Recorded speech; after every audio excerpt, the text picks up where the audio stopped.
Untuk memberikan layanan kesehatan kepada masyarakat kurang mampu, pemerintah membagikan kartu Indonesia Sehat yang dibagikan melalui kelurahan sesuai dengan data yang diberikan oleh BPS.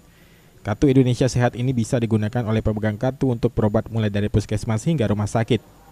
Hingga saat ini penyaluran kartu KIS terus dilakukan, seperti di Kelurahan Noropajo, yang sudah dibagikan hampir 7.000 KIS untuk masyarakat. Penyaluran KIS dilakukan 3 tahap untuk warga.